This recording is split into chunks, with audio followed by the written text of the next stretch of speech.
Assalamualaikum warahmatullahi wabarakatuh. Tepangaken nami kula Andika Riyadiwananda saking kelas 7 absen gang 11. Ing video iki kula bakal ngumpulaken tugas remedi basa Jawa.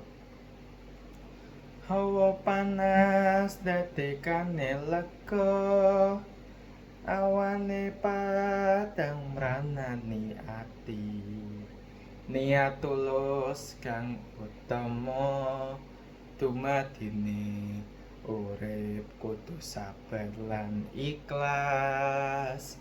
Hangkuti ngelmu kang tumrap urip iku ing wayah sore padang ing langit kuwi katon padang rembulane ing langit wengi adem-ademe urip amrih saka ati eling lan waspada.